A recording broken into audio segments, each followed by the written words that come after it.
Lisa's just a special guy.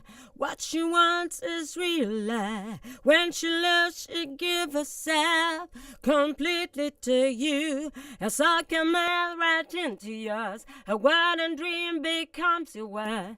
What she asks is honesty, love, attention, and trust. Now she wants to make it right. She just wanna have it.